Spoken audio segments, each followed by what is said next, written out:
Assalamualaikum warahmatullahi wabarakatuh. Perkenalkan, saya atas nama Arya Falda Jainuddin, NPM 0319013445. Di sini saya akan menjelaskan tentang keterampilan Pramuka 2. Yang pertama yaitu sandi Morse.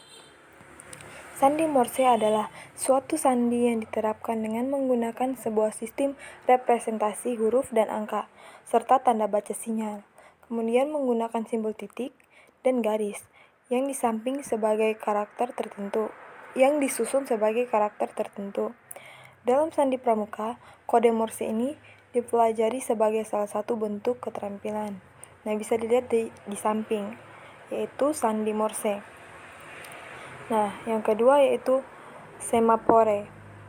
Nah, semapore adalah suatu cara untuk mengirim dan menerima berita dengan menggunakan dua bendera, di mana masing-masing bendera tersebut berukuran 45 cm x 45 cm.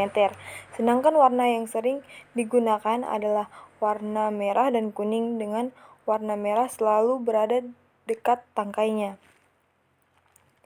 Nah, yang ketiga yaitu komunikasi udara. Komunikasi adalah proses penyampaian suatu maksud, tujuan, ataupun berita-berita kepada pihak lain dan mendapat respon atau tanggapan sehingga kedua belah pihak mencapai pengertian yang maksimal.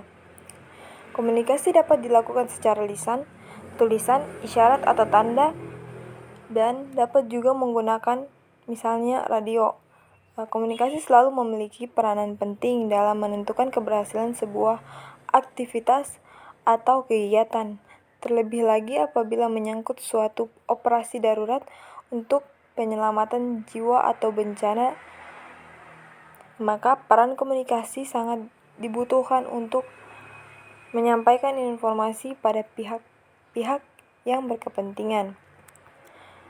Nah, selanjutnya yaitu simpul dan ikatan.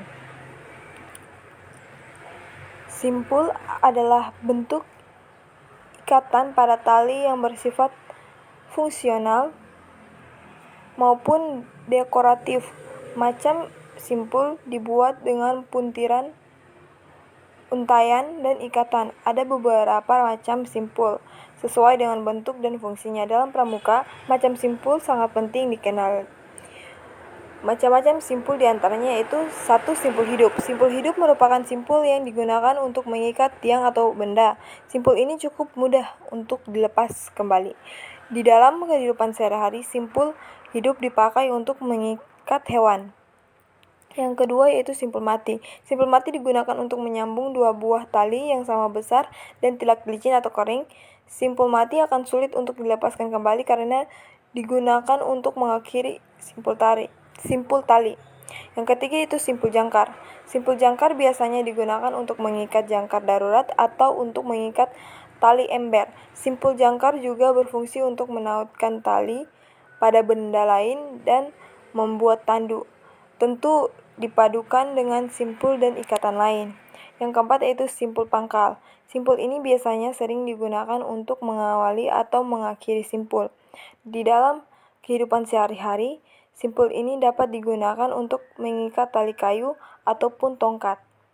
Yang kelima yaitu simpul tarik. Simpul tarik biasanya digunakan untuk mengikat leher binatang, tetapi tidak tercekik karena simpul ini akan menghasilkan loop tali yang dapat diperbesar atau dikecilkan lagi.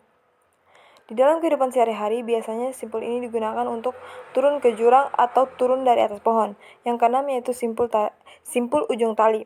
Simpul ujung tali digunakan agar tali pintalan pada ujung tali tidak mudah lepas. Yang ketujuh, simpul anyam. Simpul anyam digunakan untuk menyambung dua utas tali yang tidak sama besar dalam keadaan kering. Yang ke-8 yaitu simpul rantai. Simpul rantai berguna untuk memendekkan dan memperkuat tali.